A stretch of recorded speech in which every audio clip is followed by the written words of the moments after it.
আকাশ কাঁদে, বাতাস কাঁদে, কাঁদে নদীর জল, মুহুর মুহুর কাঁদতে থাকে গাছ পাখি ফুল ফল।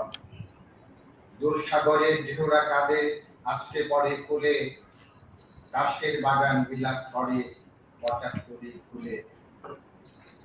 বাকুম পায়রাগুলো ভেঙে গেছে ডানা, ধান ফোটে আর খায় না তারা, উঠোনে একটানা। সবাই জানে কি এর কারণ, তারা যে এর মূলে, পায়রার খুব শূন্য এখন পঁচাত্তরে ফুলে। কুকুর নুপুর গড়িয়ে গেছে রক্ত মাটির কাদায়, জল টলমল কুকুর দুটো বাঙালিদের কাদায়। রাজপথে আজ হাজার শিশু করছে হুলস্থুল, সময় দেবার সূত্রে নেবার পঁচাত্তরের ফুল। স্বপ্নঋদ্ধ সুরিত সুযোগ। আগস্ট শুভ শক্তির মাস। এই মাসটিকে যথাযোগ্য মর্যাদায় অর্থবহ তাৎপর্যে উদযাপনের লক্ষ্যে জাতির বুদ্ধিবৃত্তি, উৎকর্ষ ও মননের প্রতীক প্রতিষ্ঠান বাংলা একাডেমির উদ্যোগে গৃহীত মাসব্যাপী নানান কর্মসূচির অনুষঙ্গ হিসেবে সময়ের প্রয়োজনে আমরা মিলিত হয়েছি ডিজিটাল প্ল্যাটফর্মে।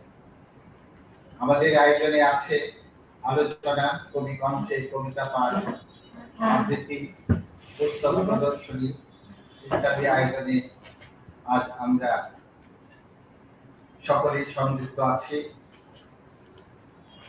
পঁচাত্তরের আগস্ট বেদনার দুঃখের কষ্টে ভরে যায় আমাদের মন, হৃদয়ে সারাক্ষণ রক্তক্ষরণ। আগস্ট শোকের মাস। আমরা হারিয়েছি এই মাসে হাজার বছরের শ্রেষ্ঠ বাঙালি, বিশ্বের অন্যতম নেতা, জীবন্ত কিংবদন্তি, শান্তি ও প্রগতির দিশারি, স্বাধীন বাংলার উপকার স্রষ্টা, বাঙালি জাতির মুক্তিদাতা এবং স্বপ্নদ্রষ্টা, শতাব্দীর মহানায়ক, জাতির পিতা বঙ্গবন্ধু শেখ মুজিবুর রহমান, বঙ্গমাতা শেখ ফজিলাতুন্নেসা, তাদের ৩ ছেলে, ২ পুত্রবধূ এবং প্রিয় পরিজন অনেকে।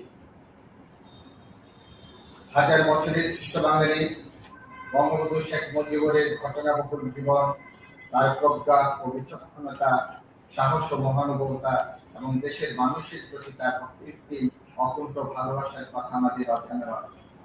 আমি এই সময়ে আজকে এই আয়োজনে যারা যুক্ত হয়েছেন অন্তর্জালে, তাদের মধ্যে যিনি নিবন্ধ উপস্থাপন করবেন সর্বজন শ্রদ্ধেয় ব্যক্তিত্ব, রবীন্দ্র বিশ্ববিদ্যালয় বাংলাদেশের সাবেক উপাচার্য অধ্যাপক বিশ্বজিৎ ঘোষ। আমাদের সাথে আছে কবি মার্কিন হায়দার, দেশ বরেণ্য কবি এবং দেশ বরেণ্য আবৃত্তি শিল্পী জয়ন্ত চট্টোপাধ্যায়। এবং আজকের এই অনুষ্ঠানটিতে বরাবরের মতোই সভাপতির আসন অলঙ্কৃত করেছেন বাংলা একাডেমির সুযোগ্য মহাপরিচালক, জাতিসত্তার কবি মোহাম্মদ নুরুল হুদা।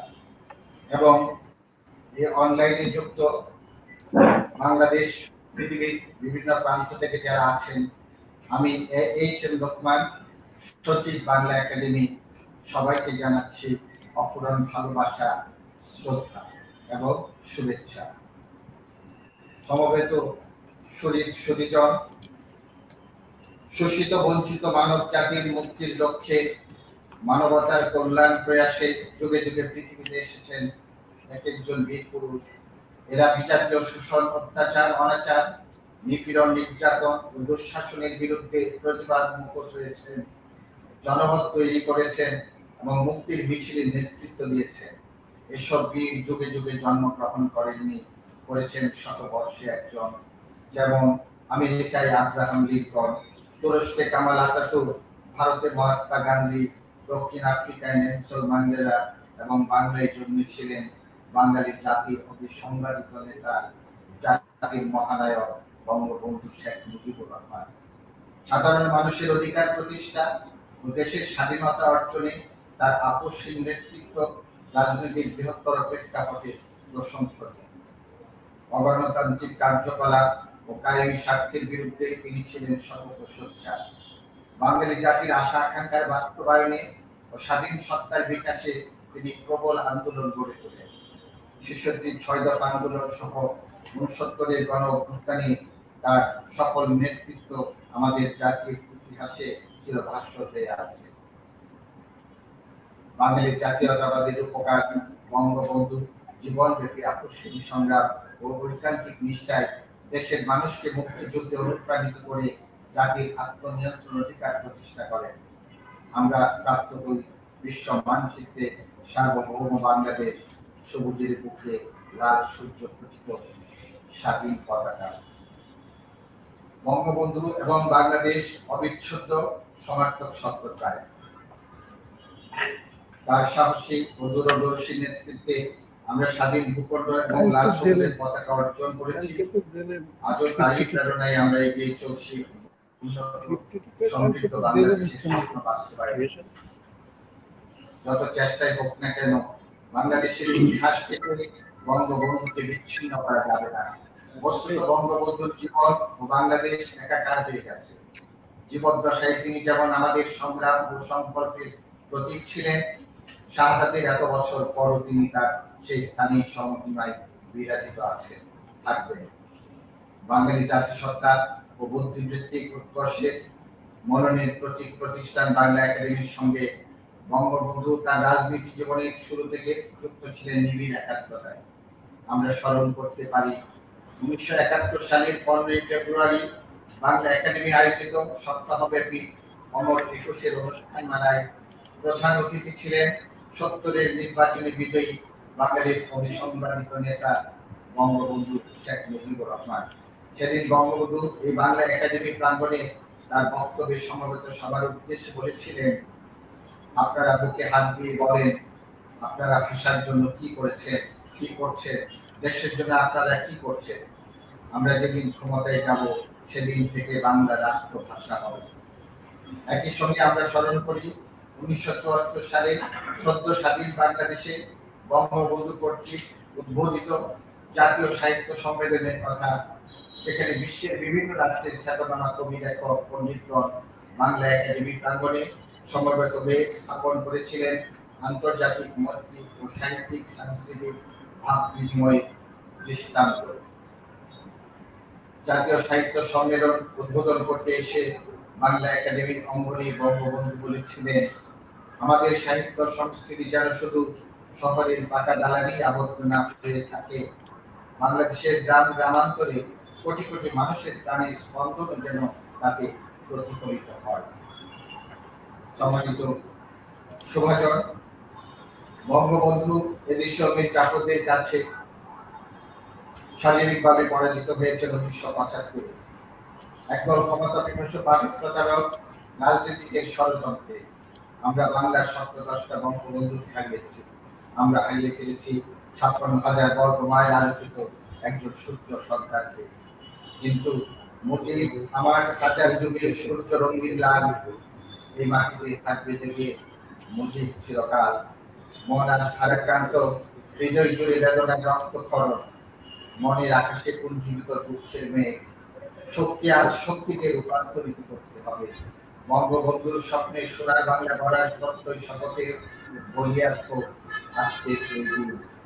বঙ্গবন্ধু আছেন আমাদের অন্তরে, অনুপম অনুভবে, তিনি চিরকাল থাকবে আমাদের অস্তিত্বের অনুরণন। এবার 15ই আগস্টে শাহাদাত বরণকারী জাতির পিতা বঙ্গবন্ধু শেখ মুজিবুর রহমান, তার সুযোগ্য সহধর্মিণী বঙ্গমাতা শেখ ফজিলাতুন্নেসা মুজিব, তার 3 পুত্র, 2 পুত্রবধূ এবং প্রিয় পরিজনদের স্মৃতির উদ্দেশ্যে আমরা 1 মিনিট নীরবতা পালন করি। সবাই অনুরোধ করছি নীরবতা পালন করতে।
আমাদের কর্ম হোক কল্যাণ হতো সব মানুষের জন্য। রাজস্ব মুক্ত প্রার্থী অজ্ঞতার অন্ধকার অপসারণ করে জীবন এগিয়ে চলছে জ্ঞানালোকের স্পষ্টতায় স্বাচ্ছন্দ্য লাভের উদ্দেশ্যে। আলোকিত জীবনের সিংহদুয়ার উন্মোচনের প্রত্যাশায় যুগ যুগান্তর ধরে জীবনের যে অন্তহীন আলোকে যাত্রা চলার পথে যে নব নব অভিজ্ঞতা নিরুদ্দেশ সৌন্দর্যের নিত্য হাতছানি গ্রন্থ হলো আমাদের সেই অন্তর জিজ্ঞাসা আর মহৎ ভাবনা পবিত্র চিত্র। আমি এবার বাংলা একাডেমিক কর্তৃক প্রকাশিত জাতির পিতা বঙ্গবন্ধু রচিত 4টি বইয়ের ডিজিটাল প্রদর্শনী সবাইকে অবলোকন করার জন্য বিনীত অনুরোধ জানাচ্ছি। 52 ভাষা আন্দোলন থেকে জাত দুটি প্রতিষ্ঠানের একটি শহীদ মিনার ও অন্যটি বাংলা একাডেমি। একাডেমি প্রতিষ্ঠা লগ্ন থেকে জাতির বুদ্ধিবৃত্তিক উৎকর্ষের লক্ষ্যে নিরলস কাজ করছে। আর এই কাজের একটি গুরুত্বপূর্ণ অংশ গ্রন্থ প্রকাশ। ইতোমধ্যে একাডেমি 8000-এর বেশি শিরোনামের বই প্রকাশ করেছে। বাংলা একাডেমির সবচেয়ে গুরুত্বপূর্ণ প্রকাশনা জাতির পিতা বঙ্গবন্ধু শেখ মুজিবুর রহমান প্রণীত 4টি গ্রন্থ। এসব গ্রন্থ প্রকাশ একাডেমির জন্য গর্বের বিষয়। 2017 সালের ফেব্রুয়ারিতে প্রকাশিত হয় বঙ্গবন্ধু প্রণীত কারাগারের রোজনামচা। গণপ্রজাতন্ত্রী বাংলাদেশ সরকারের মাননীয় প্রধানমন্ত্রী বঙ্গবন্ধু কন্যা শেখ হাসিনা ওই বছর 28শে মার্চ অনুষ্ঠিত প্রকাশনা উৎসবে প্রধান অতিথি হিসেবে গ্রন্থটি উন্মোচন করেন। এরপর প্রকাশিত হয় অধ্যাপক ফখরুল আলম অনুদিত কারাগারের রোজনামচার ইংরেজি ভাষান্তর প্রিজন ডায়েরিজ। জাতির পিতার চীন ভ্রমণের অনন্য দলিল তাঁর স্মৃতিকথা আমার দেখা নয়া চীন। প্রধানমন্ত্রী শেখ হাসিনা 2020 সালের অমর 21শে বইমেলায় এই গ্রন্থ উন্মোচন করেন। অধ্যাপক ফখরুল আলমের অনুবাদে আমার দেখা নয়া চীন নিউ চায়না 1952 শিরোনামে প্রকাশিত হয়েছে। বঙ্গবন্ধুর এই 4টি গ্রন্থ আমাদের জাতীয় ইতিহাসের অবশ্য পাঠ্য অনন্য দলিল।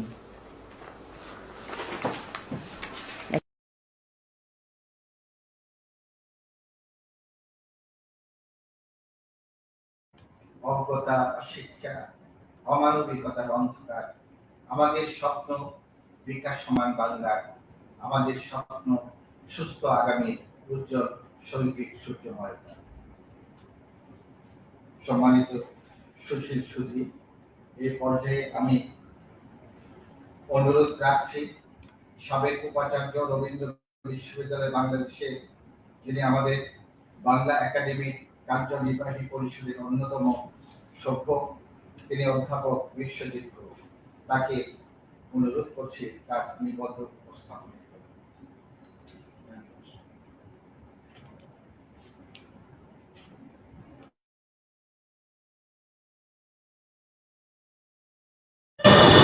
এই জাতীয় শোক দিবস তথা শোকের মাস স্মরণ উপলক্ষে বাংলা একাডেমি আয়োজিত আজকের এই অনুষ্ঠানের সম্মাননীয় সভাপতি, বাংলা একাডেমির মহাপরিচালক কবি মোহাম্মদ নুরুল হুদা আজকে অনুষ্ঠানে কবিতা পাঠ করবেন। দেশের অন্যতম একজন শ্রেষ্ঠ কবি মাকিদ হায়দার আবৃত্তি করবেন। বরেণ্য আবৃত্তি শিল্পী জয়ন্ত চট্টোপাধ্যায় এবং যারা ফেসবুক লাইভে শুনছেন সকলকে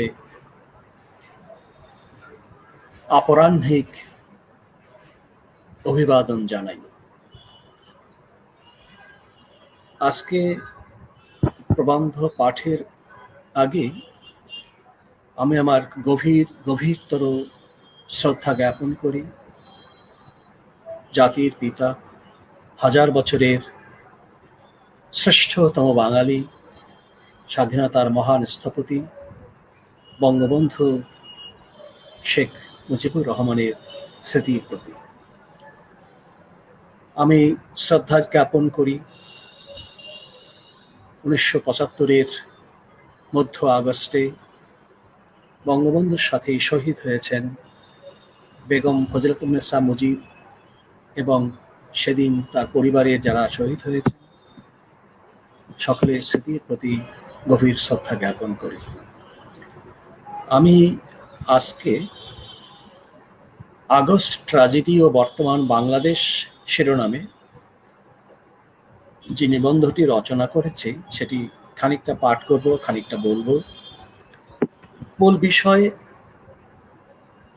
আমি দেখতে চেয়েছি বঙ্গবন্ধুর স্বকীয় রাজনীতিটা কি। বলাই বাহুল্য যে 10 পৃষ্ঠার একটি রচনা নয়, তার জন্য হয়তো 10,000 পৃষ্ঠা ব্যয় হতে পারে, কিন্তু সময়ের পরিধির কথা বিবেচনা করে আমি আমার ছোট্ট একটি ধারণাকে এই প্রবন্ধের মধ্যে নিয়ে আসার চেষ্টা করেছি। আমি পাঠ করি। 1975 সালের 15ই আগস্ট সপরিবারে শহীদ হন হাজার বছরের শ্রেষ্ঠতম বাঙালি, বাংলাদেশের স্বাধীনতার মহান স্থপতি, জাতির পিতা বঙ্গবন্ধু শেখ মুজিবুর রহমান। মুক্তিযুদ্ধে পরাজিত, দেশি বিদেশি শত্রুর ষড়যন্ত্রে নিষ্ঠুরভাবে নিহত হন বঙ্গবন্ধু। কতিপয় বিপথগামী কুচক্রী দেশদ্রোহী সেনা সদস্য প্রত্যক্ষভাবে এই হত্যাকাণ্ড ঘটালেও পেছন থেকে এর কলকাঠি নাড়িয়েছে দেশি বিদেশি অনেক ষড়যন্ত্রকারী ও রাষ্ট্রীয় এজেন্ট। কিন্তু কেন? কারণ একটাই, মুক্তিযুদ্ধের মাধ্যমে অর্জিত বাংলাদেশের স্বাধীন স্বপ্নযাত্রাকে থামিয়ে দেওয়া এবং সুষম বন্টন ভিত্তিক ও গণতান্ত্রিক সংস্কৃতিরিদ্ধ যে নতুন রাজনৈতিক দর্শন বঙ্গবন্ধু বিশ্ব রাজনীতিতে সঞ্চার করতে যাচ্ছেন তা অঙ্কুরই নষ্ট করে দেওয়া। আমি আবারও অংশ বিশেষ পাঠ করি। বিশ্ব রাজনীতিতে সঞ্চার করতে যাচ্ছেন, এটি আমার দেখার বিষয়, সেন্ট্রাল ফোকাসটা এখানেই। আমি বলতে চেয়েছি যে একটি রাজনীতি একটি স্বতন্ত্র স্বকীয় নিজস্ব একটি রাজনৈতিক দর্শনে বঙ্গবন্ধু করতে চাচ্ছিলেন এবং সেটি পরিণতি যদি পায় তাহলে বিশ্ব রাজনীতিতেই তিনি কোন অবস্থানে যেতে পারতেন সেটি আমার দেখার বিষয়। 75-এর আগস্ট ট্র্যাজেডির মাধ্যমে কুচক্রীরা বঙ্গবন্ধুকে হত্যা করেছে বটে, সাময়িক থামিয়েও দিয়েছিল বাংলাদেশের স্বপ্নযাত্রা, কিন্তু চূড়ান্ত বিচারে তারাই পরাজিত হয়েছে। বঙ্গবন্ধুর আদর্শের পথ ধরেই বাংলাদেশ আজ নানা অর্জনের মধ্য দিয়ে সামনের দিকে এগিয়ে যাচ্ছে। সামাজিক, অর্থনৈতিক যে কোনো সূচকেই বাংলাদেশের অগ্রগতি এখন পৃথিবীর বিস্ময়। কি ছিল বঙ্গবন্ধুর রাজনৈতিক দর্শন? সহজ কথায়, অসাম্প্রদায়িক, গণতান্ত্রিক এবং শোষিত মানুষের সামূহিক মুক্তিই ছিল বঙ্গবন্ধুর রাজনীতি চেতনার মূল কথা। তিনি সেই কৈশোরকাল থেকেই শোষিত, বঞ্চিত, অসহায় মানুষের পাশে দাঁড়িয়েছেন, কল্পনা করেছেন সকল প্রকার শোষণ থেকে মানুষের সামূহিক মুক্তি। এই দর্শনই তাকে পাকিস্তানি ঔপনিবেশিক শক্তির বিরুদ্ধে রুখে দাঁড়াতে প্রেরণা দিয়েছে। এই দর্শনই তাকে এনে দিয়েছে বিশ্বের শোষিত মানুষের অবিসংবাদিত নেতার মর্যাদা। প্রসঙ্গত আমাদের স্মরণে আসে বিশ্ব সমাজতান্ত্রিক আন্দোলনের মহান নেতা কিউবার ফিডেল কাস্ট্রোর স্মরণীয় এই উক্তি, আমি হিমালয় দেখিনি কিন্তু শেখ মুজিবকে দেখেছি। ব্যক্তিত্ব এবং সাহসিকতায় তিনি হিমালয়। শেখ মুজিবের মৃত্যুতে বিশ্বের শোষিত মানুষ হারালো তাদের একজন মহান নেতাকে, আমি হারালাম একজন অকৃত্রিম বিশাল হৃদয়ের বন্ধুকে। ওটা আনকোটের মধ্যে থেকে একটি অংশ আমি আবার বলি যে বিশ্বের শোষিত মানুষ হারালো তাদের একজন মহান নেতাকে। কথাটি বলছেন কে? Fidel Castro. এবং বলছেন যে বঙ্গবন্ধু বিশ্বের শোষিত মানুষের মহান নেতা, তাকে হারিয়েছে পৃথিবীর শোষিত মানুষ। ফিদেল কাস্ট্রোর কাছে বঙ্গবন্ধু বিশ্বের শোষিত মানুষের একজন মহান নেতা। কেবল বাংলাদেশের নয়, বঙ্গবন্ধু পৃথিবীর সকল দেশের শোষিত মানুষের মুক্তির পক্ষে দাঁড়িয়েছেন। এ প্রসঙ্গে এখানে উল্লেখ করা যায় 1973 সালে অনুষ্ঠিত আলজিয়ার্সের জোট নিরপেক্ষ সম্মেলনে বঙ্গবন্ধুর ঐতিহাসিক সেই ভাষণের কথা, যে ভাষণে সুস্পষ্টভাবে তিনি বলেছিলেন, কোট আনকোট, বিশ্ব আজ দুভাগে বিভক্ত, শোষক ও শোষিত, আমি শোষিতের পক্ষে। শোষিত মানুষের পক্ষে বঙ্গবন্ধুর অবস্থান বিশ্বব্যাপী প্রশংসিত হয়েছে। বিশ্বের শোষিত নির্যাতিত মানুষ বাঙালির বঙ্গবন্ধুকে বরণ করে নিয়েছে নিজেদের নেতা হিসেবে। ক্রমে বঙ্গবন্ধু হয়ে উঠেছেন বিশ্ববন্ধু। প্রসঙ্গত মনে পড়ে ভারতের প্রয়াত প্রধানমন্ত্রী ইন্দিরা গান্ধীর কথা, কোট আনকোট, শেখ মুজিব ছিলেন একজন মহান নেতা, তার অনন্য সাধারণ সাহসিকতা এশিয়া ও আফ্রিকার জনগণের জন্য প্রেরণাদায়ক ছিল। ইন্দিরা গান্ধী বলছেন এশিয়া ও আফ্রিকার মানুষের কাছে প্রেরণাদায়ক ছিল। ফিদেল কাস্ট্রো বলছেন বিশ্বব্যাপী তিনি শোষিত মানুষের পক্ষে ছিলেন এবং বিশ্ববন্ধু, এবারে ইউনেস্কো তো তাকে বিশ্ববন্ধু হিসাবে আখ্যায়িত করেছেন। অর্থাৎ আমি আরেকটা জায়গায় যেতে চাচ্ছি যে বাংলাদেশের ভূগোল পেরিয়ে তিনি যে পৃথিবীর রাজনীতিতে একটি স্বতন্ত্র অবস্থানে পৌঁছতে যাচ্ছিলেন, সেই জায়গাটিতে আমি যেতে চাই। মুক্তি, স্বাধিকার, স্বাধীনতা, বঙ্গবন্ধুর এই রাজনৈতিক দর্শনের যাত্রা শুরু 40-এর দশকের মধ্যলগ্ন থেকেই। 1947 থেকেই তিনি অসাম্প্রদায়িক গণতান্ত্রিক রাজনৈতিক দর্শনের কথা ঘোষণা করেছেন এবং সেই দর্শনের বাস্তব রূপ দেওয়ার জন্য জীবন বাজি রেখে নানা কর্মকাণ্ডে অংশগ্রহণ করেছেন। রাষ্ট্রভাষা আন্দোলন থেকে আরম্ভ করে 71-এর মুক্তিযুদ্ধ, সব আন্দোলন সংগ্রামী বঙ্গবন্ধুর প্রগতিশীল রাজনৈতিক দর্শন এবং সুষম বন্টন ভিত্তিক অর্থনৈতিক বিশ্ববিখ্যা সর্বদা ক্রিয়াশীল ছিল। সমগ্র জীবনভরই তিনি দরিদ্র মানুষের পাশে দাঁড়িয়েছেন, কামনা করেছেন শোষিত মানুষের মুক্তি। বঙ্গবন্ধু ছিলেন প্রকৃত প্রস্তাবী, একজন জনদরদী রাজনৈতিক নেতা। সুদীর্ঘ সংগ্রামের মধ্য দিয়ে স্বকীয় প্রজ্ঞা এবং অভিজ্ঞতার আলোকে তিনি একটি নিজস্ব রাজনৈতিক দর্শনে উপনীত হয়েছিলেন। সেই রাজনৈতিক দর্শনের ভিত্তি ছিল জাতীয়তাবাদ, ধর্মনিরপেক্ষতা, গণতন্ত্র এবং সমাজতন্ত্র। গণতন্ত্র এবং সমাজতন্ত্র দুই বিপ্রতীপ রাষ্ট্র ব্যবস্থাকে বঙ্গবন্ধু মেলাতে চেয়েছিলেন অভিন্ন মোহনায়। অর্থাৎ গণতন্ত্র এবং সমাজতন্ত্র একসাথে চলে না, কিন্তু এটি বঙ্গবন্ধুর একটা একক স্বকীয় ইউনিক ভাবনা, যে দুটোকে সম্মিলিত তিনি করতে চেয়েছিলেন, যেটা আমাদের সংবিধানে আছে এবং এখানেই তিনি দাঁড়াচ্ছেন, একই মোহনায় মিলাতে চেয়েছিলেন। তার মতে এই মিলনটাই হতে পারে শোষিত মানুষের মুক্তির একমাত্র দার্শনিক ভিত্তি। গণতন্ত্র সকল মানুষের সমতার কথা বলে না, কাগজে কলমে থাকলেও সাধারণ মানুষের মত প্রকাশের সুযোগ বাস্তবে তেমন দৃশ্যগোচর নয়। আমরা জানি যে গ্রিসে যে গণতন্ত্র উদ্ভূত হয়েছিল সেখানে পরিষ্কার বলা ছিল যে যারা নারী তারা সেখানে আসতে পারবে না, যারা কৃষক শ্রমিক তারাও সেই গণতন্ত্রের সুফল পাবে না। এই হচ্ছে গ্রিসের গণতন্ত্র, জানি আমরা গর্ববোধ করি। সেই জায়গাতেই বঙ্গবন্ধু কিন্তু দাঁড়াচ্ছেন যে শুধু গণতন্ত্র হলে হবে না, এর সঙ্গে সমাজতন্ত্রকে মেলাতে হবে। অপরদিকে সমাজতন্ত্রে অর্থনীতিকে বেশি গুরুত্ব দেওয়ার কারণে ক্রমে গৌণ হয়ে পড়েছে রাজনীতি। অর্থনীতি সেখানে প্রাধান্য পায়, ফলে রাজনীতিক মানুষই গৌণ হয়ে পড়ে, ফলে গৌণ হয়ে পড়েছে রাজনীতি। বঙ্গবন্ধু একথা ভালোভাবে উপলব্ধি করতে পেরেছিলেন। অভিন্ন কথা ভেবেছিলেন প্রখ্যাত সমাজবিজ্ঞানী ম্যাক্স ওয়েবার বঙ্গবন্ধুর আগে। ওয়েবারের মতে সমাজতান্ত্রিক রাষ্ট্রে অর্থনীতিকে বেশি গুরুত্ব দেওয়ার ফলে একসময় রাজনীতি গৌণ হয়ে যাবে এবং সর্বহারার একনায়কত্বের পরিবর্তে ক্রমে দেখা দেবে সরকারি আমলাদের একনায়কত্ব। আই রিপিট, সর্বহারার একনায়কত্বের পরিবর্তে ক্রমে দেখা দেবে সরকারি আমলাদের একনায়কত্ব, ম্যাক্স ওয়েবারের কথা।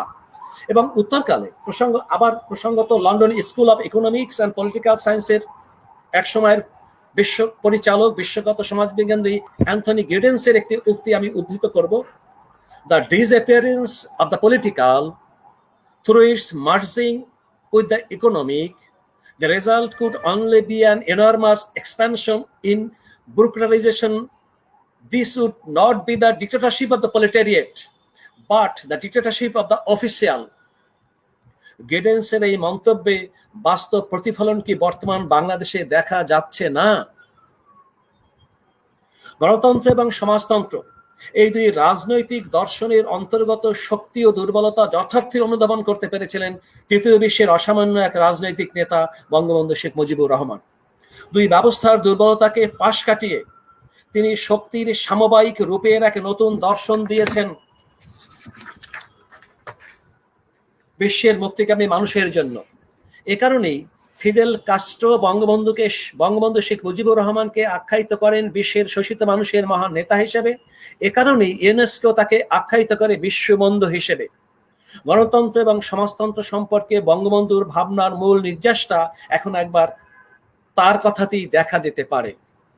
1972 সালের 4 সেপ্টেম্বর খসড়া শাসনতন্ত্র অনুমোদনের উপলক্ষে গণপরিষদে দেওয়া ভাষণে গণতন্ত্র সম্পর্কে বঙ্গবন্ধু তার নিজস্ব দর্শন ব্যাখ্যা করে বলেন, কোট আনকোট, আমরা গণতন্ত্রে বিশ্বাস করি।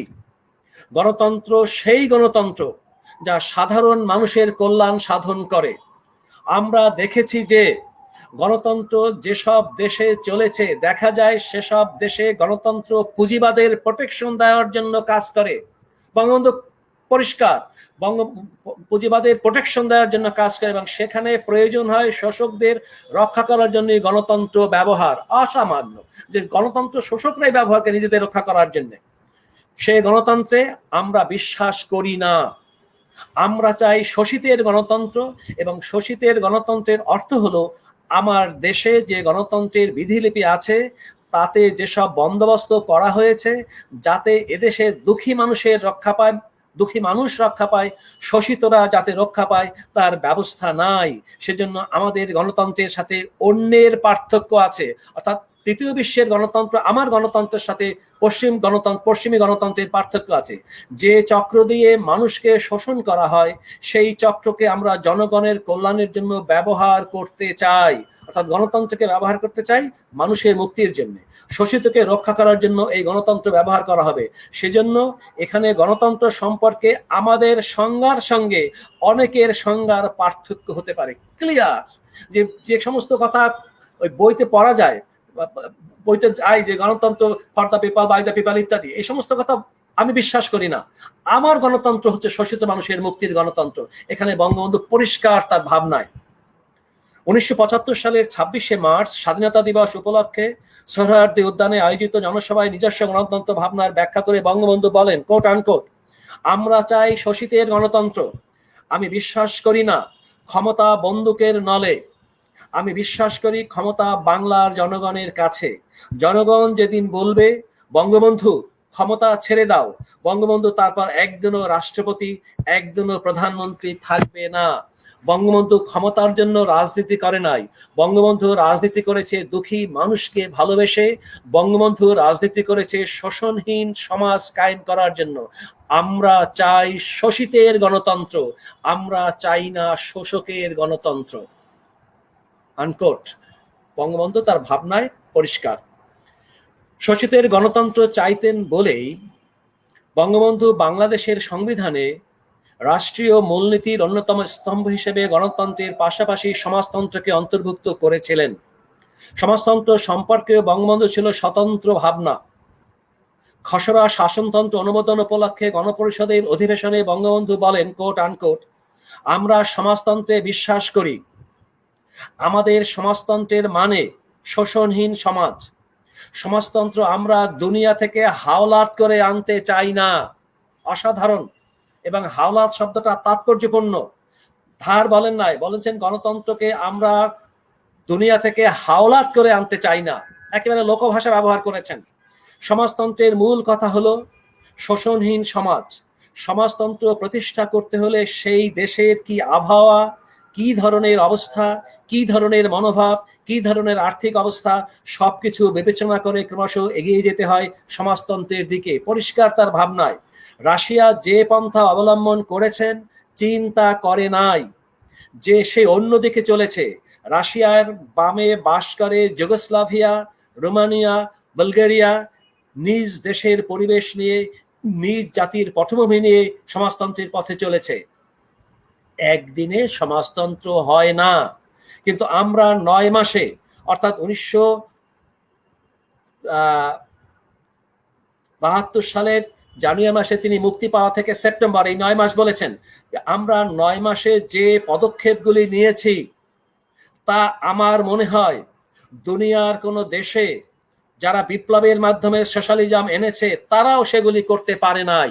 আমি এ ব্যাপারে আমি চ্যালেঞ্জ করছি। অর্থাৎ বলতে চাইছেন বিপ্লবের পরে অন্যান্য দেশগুলো 9 মাসে যা করতে পারেনি, আমি আমার দেশে 9 মাসে তা করেছি। সমাজতন্ত্রের জন্য জাতীয়করণ থেকে শুরু করে বহু কিছু করেছি, এই কথাটি বলেছেন তিনি। অর্থাৎ তার জাতীয়করণ সম্পর্কে এবং সমাজতন্ত্রের জন্য প্রাথমিক পদক্ষেপগুলো তার মাথার মধ্যে কাজ করেছে দীর্ঘদিন ধরে, সেখানে আমি একবার যেতে চাই। গণতন্ত্র এবং সমাজতন্ত্রের সম্মিলিত দর্শন দিয়ে বঙ্গবন্ধু বিশ্বের শোষিত মানুষের মুক্তির নতুন পথ নির্মাণ করতে চেয়েছেন। তিনি প্রত্যাশা করেছেন শোষিত, বঞ্চিত, উৎপীড়িত মানুষের মুক্তি, প্রত্যাশা করেছেন সাম্রাজ্যবাদ, উপনিবেশবাদের শৃঙ্খল থেকে পরাধীন জাতিসমূহের মুক্তি। বঙ্গবন্ধু প্রত্যাশা করেছেন ঘুরে ধরা সমাজ ব্যবস্থার পরিবর্তন।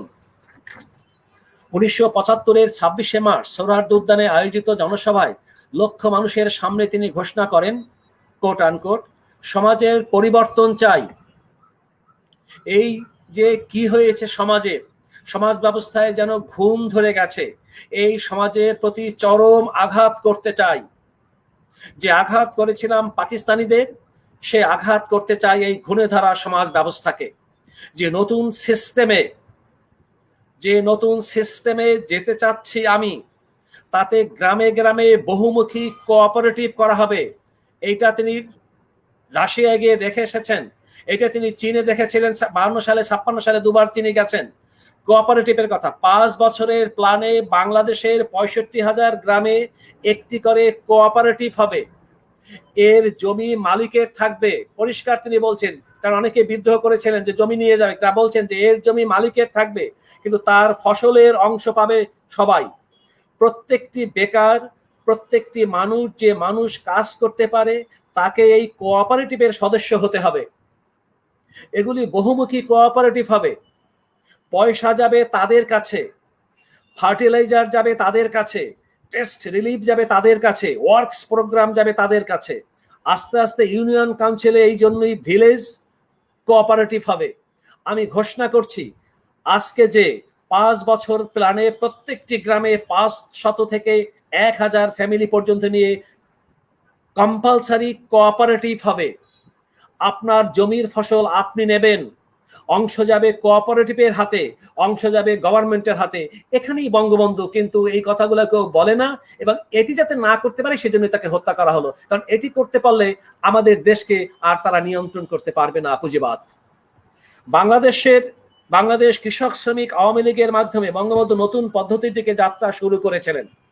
বঙ্গবন্ধু বারবার বলেছেন, আমি বিনা কারণে সিস্টেম পরিবর্তন করতে যাচ্ছি না, শোষিতের গণতন্ত্র প্রতিষ্ঠা করাই আমার লক্ষ্য। সিস্টেম বলতে এখানে বাকশালের যে পদ্ধতি, কোঅপারেটিভ সিস্টেম ইত্যাদি, এবং গভর্নর সিস্টেম।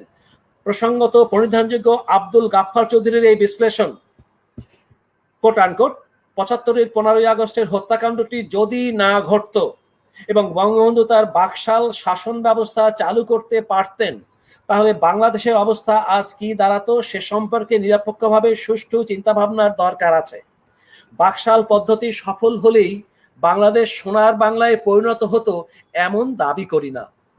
বাংলাদেশে সুবিধাভোগী শ্রেণীর গণতন্ত্রে কিছুটা ছাটকাট হয়েছিল বটে, কিন্তু গণতান্ত্রিক প্রক্রিয়াটি তৃণমূল পর্যায়ে গিয়ে পৌঁছতো, এটাই মূল কথা। ব্রিটিশ আমলের আমলাতন্ত্রের হাতে গণতান্ত্রিক ব্যবস্থা যদি বন্দী ছিল, বঙ্গবন্ধু ক্লিয়ার আমলাতন্ত্র সম্পর্কে, ব্রিটিশ আমলের আমলাতন্ত্রের হাতে গণতান্ত্রিক ব্যবস্থা বন্দী ছিল। নির্বাচিত জেলা গভর্নর প্রথা সেই বন্দী অবস্থা থেকে গণতন্ত্রকে মুক্ত করত। এই জন্য এই গণতন্ত্রের নাম দেওয়া হয়েছিল শোষিতের গণতন্ত্র। শেষ কোট। শোষিত মানুষের মুক্তির জন্য বঙ্গবন্ধু শোষণমুক্ত যে গণতান্ত্রিক ব্যবস্থার কথা বলেছেন, হঠাৎ করেই তার চিন্তায় এসেছে এমন ভাবার কোনো কারণ নেই। সুদীর্ঘ সংগ্রামের অভিজ্ঞতার মধ্য দিয়ে অধীত জ্ঞান আর কঠোর সাধনায় তিনি উপনীত হয়েছিলেন স্বকীয় এই রাজনৈতিক দর্শনে। 1956 সালের 21শে জানুয়ারি করাচিতে অনুষ্ঠিত পাকিস্তান গণপরিষদের অধিবেশনে মেকি গণতন্ত্রের মুখোশ উন্মোচন করে বঙ্গবন্ধু বলেন, quote unquote, they have declared Pakistan a democratic country, may I ask what is the meaning of democracy. এরপরে তার বিশাল বলেছেন না, বলছে পাকিস্তানের ডেমোক্রেসি মানে প্রেসিডেন্টের ডেমোক্রেসি, প্রেসিডেন্ট সবকিছু সর্বেসর্বা। রাষ্ট্রভাষা আন্দোলনে বঙ্গবন্ধু যথার্থ গণতন্ত্রের পক্ষে দাঁড়িয়েছেন। পাকিস্তানের শতকরা 56% মানুষের মাতৃভাষা বাংলাকে অন্যতম রাষ্ট্রভাষা করার দাবিতে আন্দোলন গড়ে তুলেছেন। মাও সেতুংয়ের নেতৃত্বে 1948 সালের চীন বিপ্লবের প্রতি বিশেষভাবে আকৃষ্ট ছিলেন শেখ মুজিবুর রহমান। চীন বিপ্লব সম্পর্কে তার জানার আগ্রহ ছিল ব্যাপক। রাষ্ট্রভাষা আন্দোলন সংগঠিত করার জন্য পাকিস্তানি ঔপনিবেশিক সরকার যখন তাকে ঢাকা কেন্দ্রীয় কারাগারে বন্দী করে রেখেছে, সে সময় 1951 সালের 12 সেপ্টেম্বর তফাজ্জল হোসেন মানিক মিয়ার কাছে লেখা বঙ্গবন্ধুর একটি চিঠির অংশবিশেষ এ প্রসঙ্গে বিশেষভাবে পরিধানযোগ্য। এই চিঠিটি সিক্রেট ডকুমেন্টসের 2য় খণ্ডে পাওয়া গেছে। ওই চিঠিতে বঙ্গবন্ধু লেখেন, চিন্তার কোনো কারণ নাই, কোট আনকোট, চিন্তার কোনো কারণ নাই, জেলখানায়ও যদি মরতে হয় তবে মিথ্যার কাছে কোনোদিন মাথা নত করব না। মাত্র 32 বছর বয়স, তখন 31 বছর বয়স, 31 বছর খানিকটা বেশি। তাই সেই বয়সে তিনি বলছেন জেলখানায় যদি মরতে হয় তবে মিথ্যার কাছে কোনোদিন মাথা নত করব না। তারপরের বাক্যটা, আমি একলা জেলে থাকাতে আপনাদের কোনো অসুবিধা হবে না, কাজ করে যান, খোদা নিশ্চয়ই সাহায্য করবে। আমার জন্য এইটুকু, আমি যেখানে থামতে চাই সেখানে এইটুকু জোর দিতে চাই, এই জায়গাটা, আমার জন্য কিছুই পাঠাবেন না, কোনো খাবার দাবার, কোনো পোশাক ইত্যাদি আমার জন্য কিছুই পাঠাবেন না, আমার কোনো কিছুর দরকার নাই। তারপরে বলছেন নতুন চীনের কিছু বই যদি পাওয়া যায় তবে আমাকে পাঠাবেন। 52 সালে কেন তিনি বলবেন নতুন চীনের বই পাঠানোর জন্য? জাস্ট 3 বছর আগে, 4 বছর আগে চীন বিপ্লব ঘটেছে মাও সেতুংয়ের নেতৃত্বে। অথচ সেই মানুষটা তোফাজ্জল হোসেন মানিক মিয়ার কাছে বলছেন কিছু পাঠানোর দরকার নেই, যদি নয়া চীনের কোনো বই আপনার কাছে থাকে আমার জন্য পাঠাবেন। বঙ্গবন্ধুর মাথার মধ্যে 52 সাল থেকে সমাজতন্ত্র ঢুকেছে বলে আমি অন্তত মনে করি, না হলে এই কথাটি তিনি লিখতে পারেন না। চীন সম্পর্কে জানার এই আগ্রহ কেন? তিনি কি তখনই শোষিতের মুক্তির জন্য সমাজতন্ত্রের কথা ভাবতে শুরু করেছেন? হ্যাঁ, বঙ্গবন্ধু তখন থেকে সমাজতান্ত্রিক শাসন ব্যবস্থা এবং অর্থনীতি সম্পর্কে ভাবতে শুরু করেছেন। 1952 সালের সেপ্টেম্বর মাসে এশীয় প্রশান্ত মহাসাগরীয় অঞ্চলে শান্তি সম্মেলনে পিকিং যান বঙ্গবন্ধু শেখ মুজিবুর রহমান। আমি পিকিং বলেছি কারণ তখন পিকিং ছিল, এখন বেইজিং। পিকিং যান বঙ্গবন্ধু শেখ মুজিবুর রহমান। চীনে তিনি কৃষি, অর্থনীতি এবং সমবায় প্রথা কিভাবে কাজ করছে তা বোঝার চেষ্টা করেছেন। তার স্বপ্ন ভবিষ্যৎ বাংলাদেশের জন্য এই অভিজ্ঞতা কাজে আসবে। ছোট্ট একটা দৃষ্টান্ত, তিনি চীনে গেছেন, সাংহাইতে তিনি ব্লেড, দাড়ি কামানোর জন্য ব্লেড খুঁজছেন, ব্লেড নাই। কোনো 3-4টা দোকানে, একটা দোকানে ব্লেড পাওয়া গেল জং ধরা। তখন দোকানদারকে দোভাষের মধ্যে জিজ্ঞাসা করছেন তোমার নতুন ব্লেড নাই কেন? তখন দোকানদার বলেছে যে আমাদের দেশ এখনো ব্লেড তৈরি করতে পারে না, আমরা আমাদের যে লোকায়ত যে খুর, সেই খুর দিয়ে দাড়ি কামাই। যদি নতুন আমরা ব্লেড তৈরি করতে পারবো সেদিন তুমি নতুন ব্লেড পাবা, সেদিনের জন্য তোমাকে নিমন্ত্রণ জানিয়ে রাখলাম চীনে। সঙ্গে সঙ্গে বঙ্গবন্ধু বললেন যে আমিও তো বাংলাদেশে সেটাই করতে চাইবো, যা আমার দেশে নাই আমি বিদেশ থেকে সে আনবো না, আমার দেশের জিনিস দিয়ে আমি চলবো। এইখানেই তাকে হত্যা করা, এই কারণ সব। তার স্বপ্ন ভবিষ্যৎ বাংলাদেশের জন্য অভিজ্ঞতা কাজে আসবে। চীনের সমাজতান্ত্রিক বিপ্লবে শ্রমিকের চেয়ে কৃষক সমাজ গুরুত্বপূর্ণ ভূমিকা পালন করেছেন। বাংলাদেশও কৃষি প্রধান দেশ, তাই চীনের কৃষি ব্যবস্থাপনাকে শেখ মুজিবুর রহমান গভীরভাবে পর্যবেক্ষণ করেছেন। আমার দেখা নয়া চীন গ্রন্থে তিনি লিখেছেন, কোট আনকোট, চীন সরকার কৃষির উন্নতি করেছে মাথাবাড়ি ব্যবস্থার ভিতর দিয়ে নয়, সাধারণ কর্মীদের দিয়ে। 52 সালে লেখা।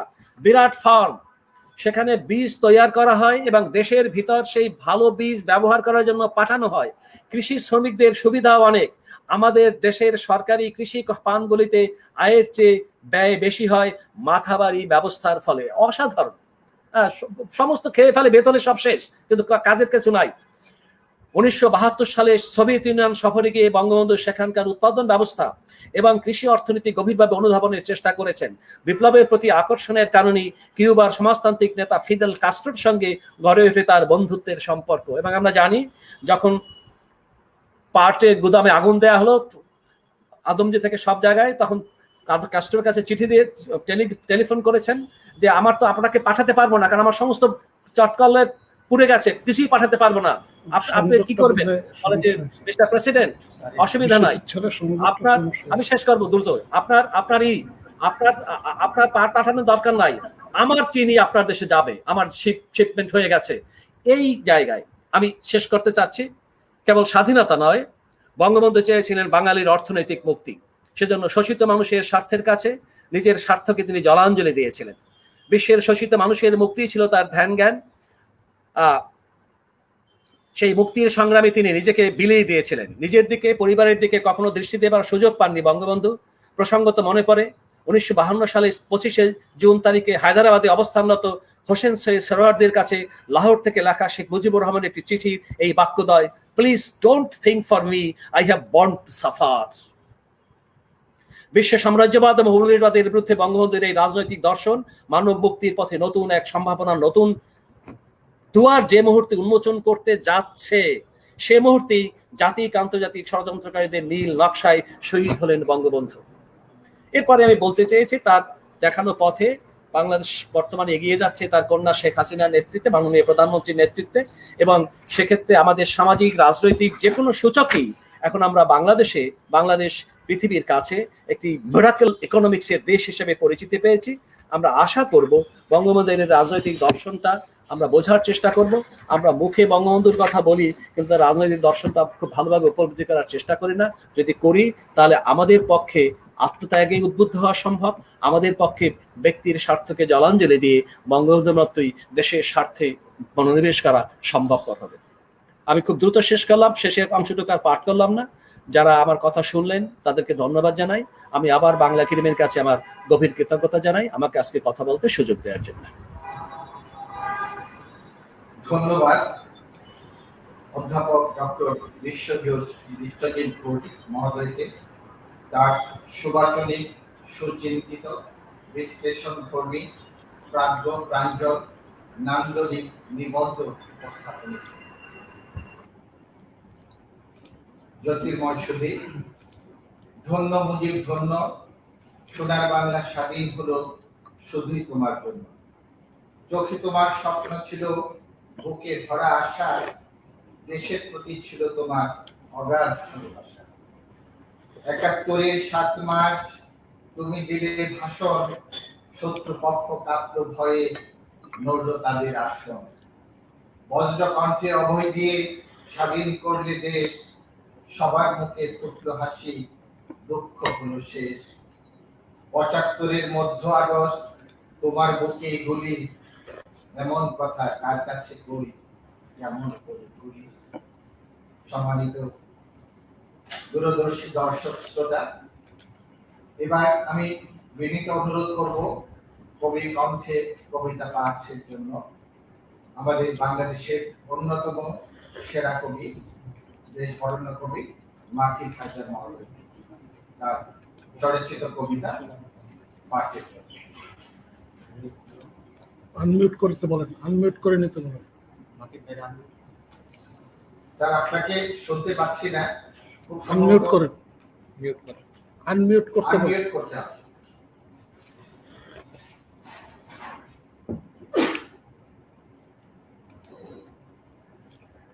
না আসেনি, শব্দ এখনো আসেনি। নয়, কবি মাকিদ হায়দার, আপনি হাত দিয়ে মাকিদ হায়দার যেখানে লেখা আছে পাশে আপনার শ্রুতি যন্ত্র আছে, ওইটাকে টাচ করুন।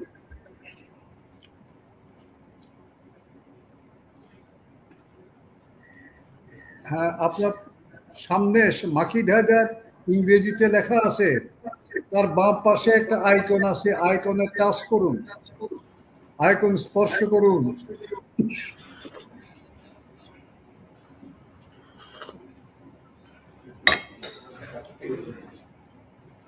আমি বলছিলাম যে সে যোগ করতে পারে না। আপনি ঘরে আর কেউ থাকলে যারা জানেন তাদের সাহায্য নিন।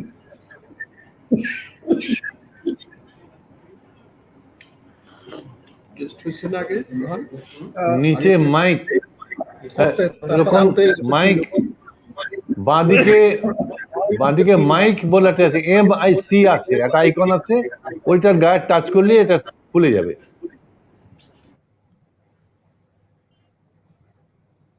সচিব, আমার মনে হয় তাকে একটু সময় দিয়ে আমরা আমাদের অন্যতম শ্রেষ্ঠ কবিবাচিক জয়ন্ত চট্টোপাধ্যায়ের কাছে চলে যাই। আপাতত কবি মাকিদ হায়দার পরে উপস্থাপন করতে পারেন। আমি আমাদের যারা কোঅর্ডিনেশন আছেন, হ্যাঁ কেউ একজন এসছেন মাকিদের পাশে। মাকি তোমার পাশে যে আছে তাকে আসতে বলো। ওই মাকিদ হায়দার যেখানে লেখা আছে তোমার নাম দেখা যাচ্ছে, তার পাশে একটা আইকন আছে ছোট, এটাই শব্দযন্ত্র। এটাতে এখন ক্রস করা আছে, একটা কাটা দাগ আছে, স্পর্শ করলেই কাটা দাগ চলে যাবে, তখন আমরা কথা শুনতে পাবো। প্রিয় দর্শক শ্রোতা, আপনাদের কাছে আমরা দুঃখ প্রকাশ করছি, এখনো আমরা সবাই নানা কারণে এই কম্পিউটার লিটারেট হওয়ার অপেক্ষায় আছি। কবি মাকিদ হায়দার একটু অসুবিধা হচ্ছে, মাকিদ চেষ্টা করতে থাকো। আর আমরা কবি জয়ন্তর কাছে চলে যাই, কবি বাচিক জয়ন্তের কাছে। সচিব মহোদয়, আপনি তার ঘোষণা দেন। ওকে টেলিফোন করতে পারো, মাকিদ হায়দারকে টেলিফোন করে বলতে বলো, দেখাতে বলো। গ্রন্থ তোমার মুখের ভাষা, শুষ্ক চোখের জল, বুকের ভেতর রক্তক্ষরণ ঘটছে অনর্গল। রক্ত শিরায় যাই বয়ে যায় শ্রেষ্ঠ নবীর নাম। এবার আমাদের বিশিষ্ট আবৃত্তি শিল্পী, বাংলাদেশের অন্যতম শ্রুতি শিল্পী যাকে বলে বা বাচিক শিল্পী বলি, তিনি জয়ন্ত চট্টোপাধ্যায়। তাকে বিনীত অনুরোধ করছি কবি শামসু কামালের যে কবিতা আমাদেরকে উপহার দেবেন। এই যে সচিব আজকে লক্ষণামা কবিতা পড়লে তো সবাই তো ওখানে চলে যায়।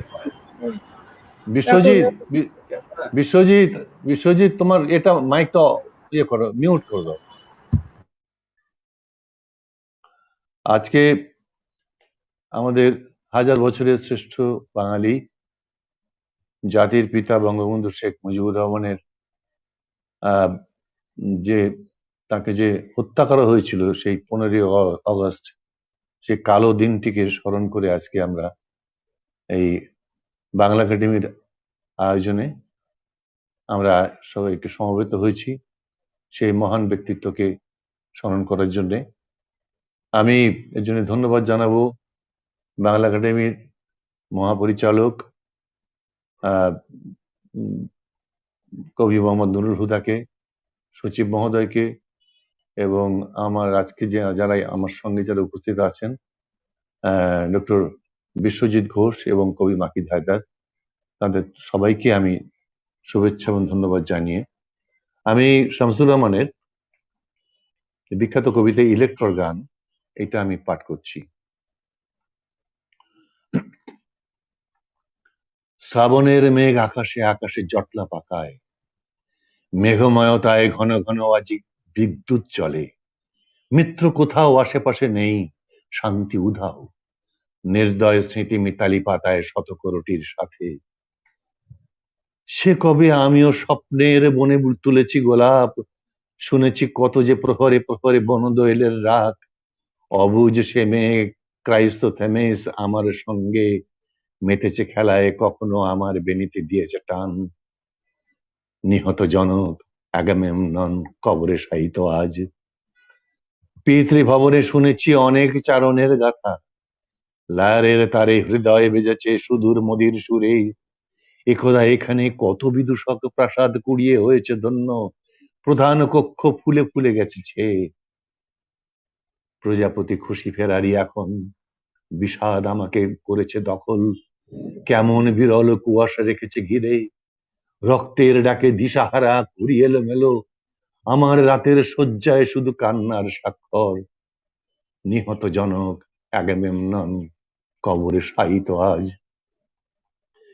সেই দিন আজও জলজলে স্মৃতি, যেদিন মহান বিজয়ী সে বীর দূর দেশ থেকে স্বদেশে এলেন ফিরে। শুনেছি সেদিন জয় ঢাকার জন উল্লাস, পথে প্রান্তরে তাঁরই কীর্তন, তিনিই মুক্তিদূত। নন্দিত সেই নায়ক অমোদনীয় কীর্তানে গরিয়ান এক প্রাসাদের মতো বিপুল গেলেন ধসে। বিদেশি মাটিতে ঝরেনি রক্ত, নিজ বাসভূমে নিজ বাসগৃহে নিরস্ত্র তাকে সহসা এনেছে ওরা। নিহত জনক আগামেমনন কবরে শায়িত আজ। আড়ালে বিলাপ করি একা একা ক্ষুধার্ত পিতা, তোমার জন্যে ক্ষতার্ত পিতা তোমার জন্য প্রকাশ্যে শোক করাটাও অপরাধ, এমনকি হায় আমার সকল স্বপ্নেও তুমি নিষিদ্ধ আজ, তোমার দুহিতা একই ঘুরবার বয়।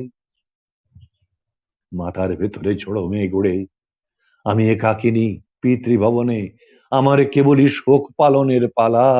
পিতৃহন্তাচার পাশে ঘুরে গুপ্তচরের চোখ সেঁটে থাকে আমার উপর, আমি নিরুপায় ঘুরি। নিহত জনক আগামেমনন কবরে শায়িত আজ।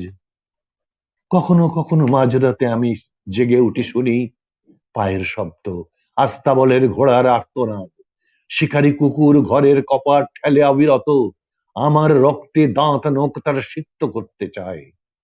যতদিন আমি এই পৃথিবীর প্রত্যহ ভরে মেলব দু চোখ, দেখব নিয়ত নর্দ ছায়ার খেলা, যতদিন পাবো বাতাসে চুমো দেখব তরুণ হরিণের লাফ, ততদিন আমি লালন করব শোক।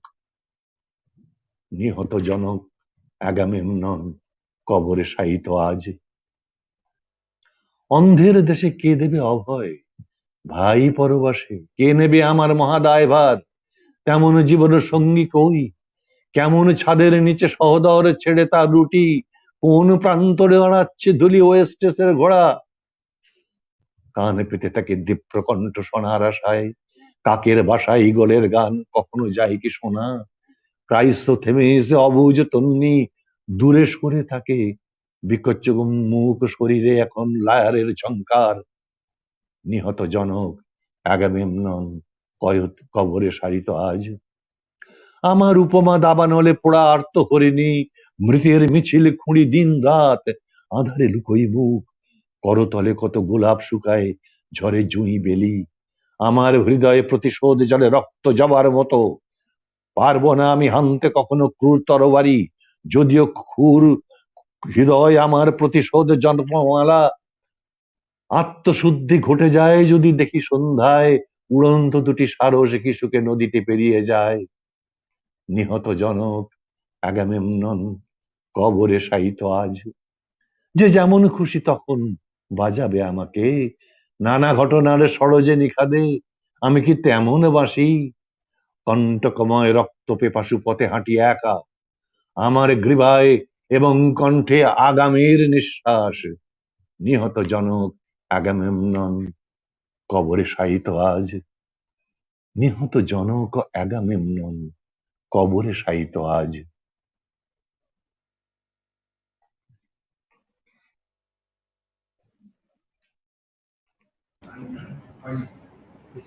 ধন্যবাদ। শ্রুতি শিল্পের সুযোগ্য শিল্পী, আবৃত্তিকার, দেশ বরেণ্য ব্যক্তিত্ব জয়ন্ত চট্টোপাধ্যায় মহোদয়কে তার আবৃত্তি সুধাময়ী সুরভি সৌরভে আমাদের অন্তরে অনুরণন সৃষ্টি করার জন্য। এবার আবারও আমি কবির কণ্ঠে কবিতা পাঠের জন্য দেশ বরেণ্য কবি মাকিদ হায়দার মহোদয়কে সবিনয় অনুরোধ করছি। বলেন মাকিদ ভাই, বলেন। মাকিদ হায়দার, আপনি ঠিক আছেন? আপনি কথা বললে আমরা শুনতে পাবো? আপনি উন্মুক্ত, কথা বলুন। কবি মাকিদ হায়দার, আপনার কণ্ঠ আমরা শুনতে পাবো, আপনি কথা বলুন। আমরা দেখতে পাচ্ছি আপনি উন্মুক্ত।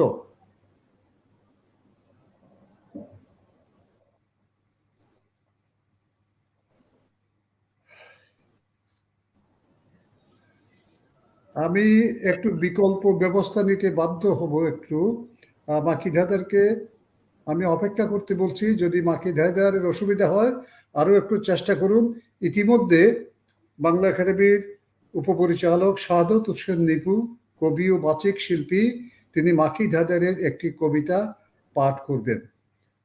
যদি এর পরেও মাকিদ হায়দার না পারে তাহলে আমরা তাকে অন্য দিন আবার যুক্ত করার চেষ্টা করব। মাকিদ হায়দারের কবিতা পড়ছেন কবি এবং বাচিক শিল্পী শাহাদত হোসেন নিপু, বাংলা একাডেমির উপপরিচালক।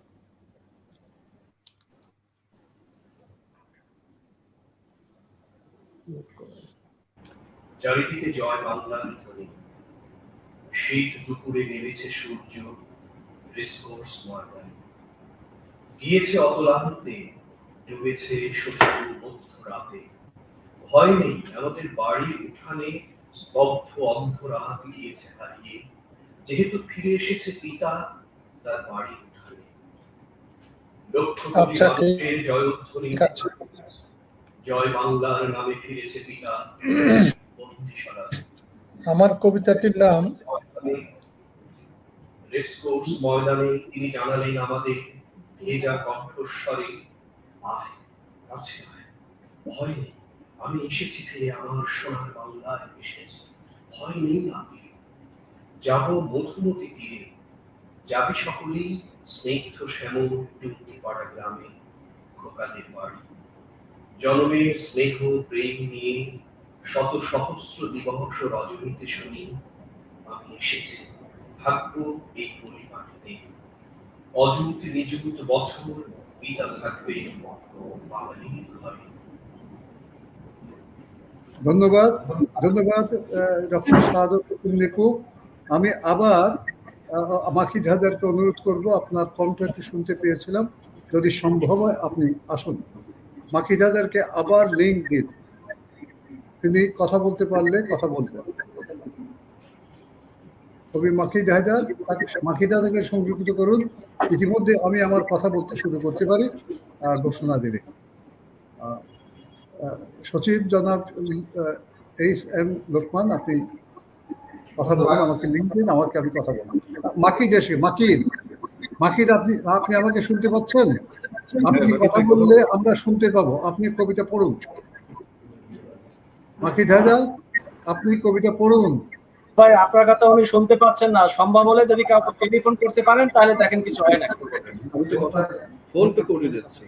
মাজিদ ভাই কথা বলেন, নেটওয়ার্ক সমস্যা। কথা বলেন, আপনি শুনতে পাচ্ছি, আপনি কথা বলেন, কবিতা পড়েন, শুরু করেন, আমি ধরে আছি। কি কয় সমস্যা? কথা বলো, কথা বলো।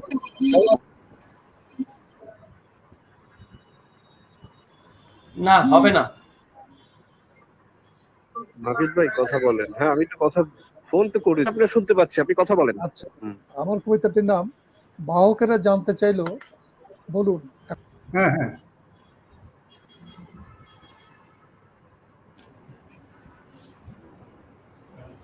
আচ্ছা, যাই হোক, আমি আমার বক্তব্য দেওয়ার পরও যদি তাকে পেয়ে যায়, তাকে তার কবিতাটা আমরা শুনে নেব, অসুবিধা নেই।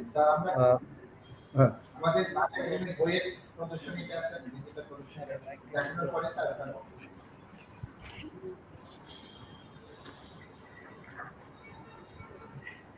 সম্মানিত শরীর সুজন, অতীতের সাথে বর্তমান তো 10 বার এই কথাটা উচ্চারণ করছি।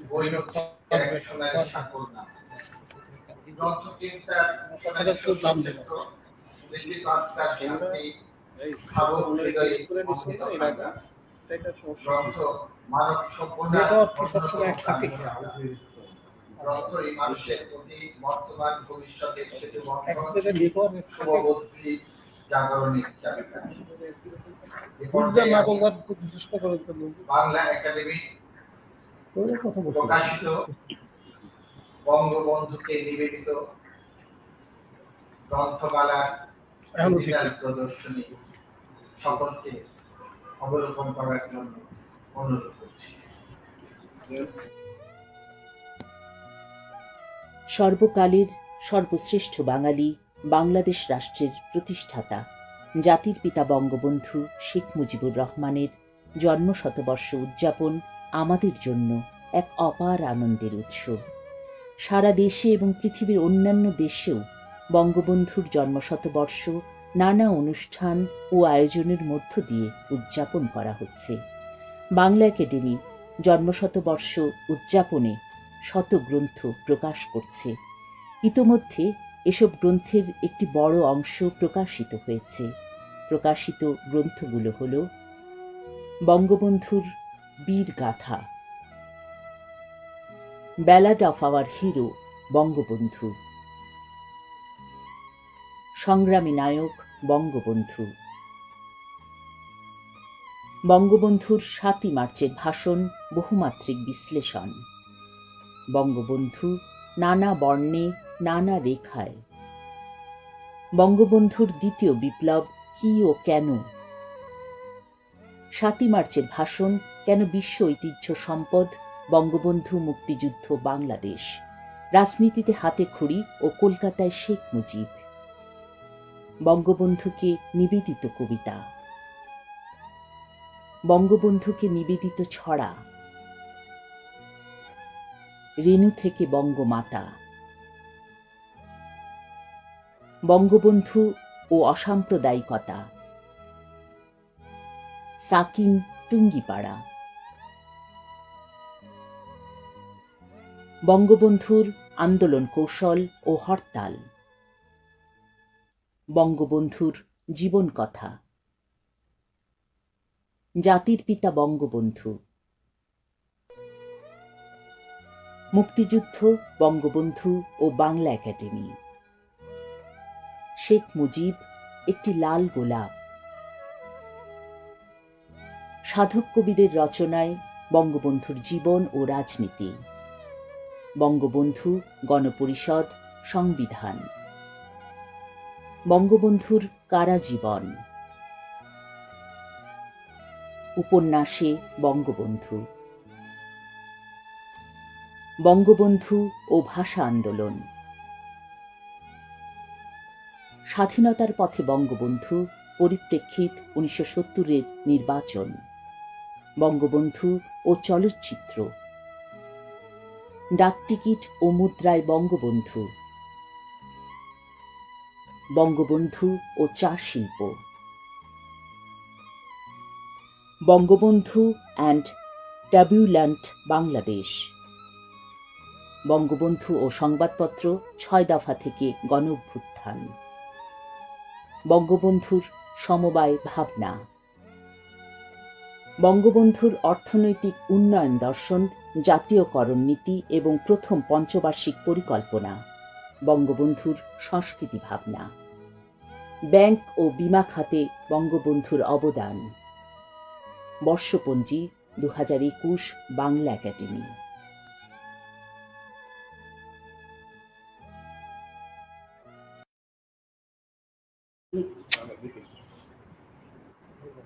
বইয়ের আলো কখন নেবে?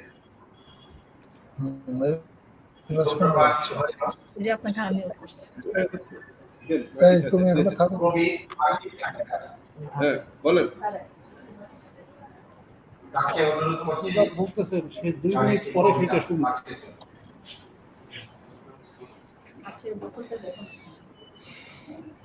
হ্যালো, হ্যাঁ শোনা যাচ্ছে মাকিত, শোনা যাচ্ছে, কথা বলে।